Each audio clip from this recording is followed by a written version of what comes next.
Well, I think one of the takeouts I would really emphasize from our session is the need for regulatory stability and predictability in the oil and gas sector, making sure the rules of the game are clear and certain. The government doesn't change them after the event.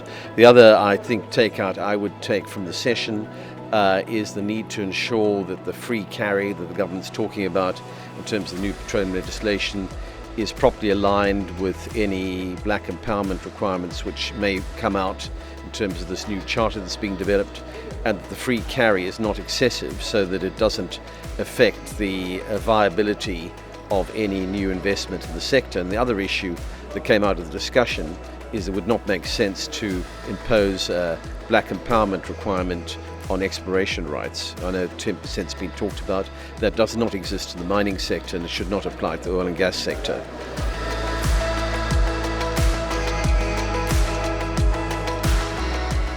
Well, it's extremely important because of the Brulpadda discovery, which is absolutely potentially transformational for the oil and gas sector in this country.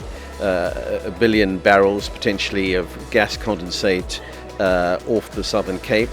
The Total discovery back in February this year is a huge game changer, particularly for South Africa, given all the constraints and issues we have in the energy sector with Eskom and load shedding, and obviously South Africa is an importer of oil, and the Moss gas field is running out very soon, probably in the next 18 months. So this is really a game changer for South Africa. So it's very important that, like Mozambique, which has had this huge Rovuma discovery over the last 5 or 6 years, we get the rules of the game right.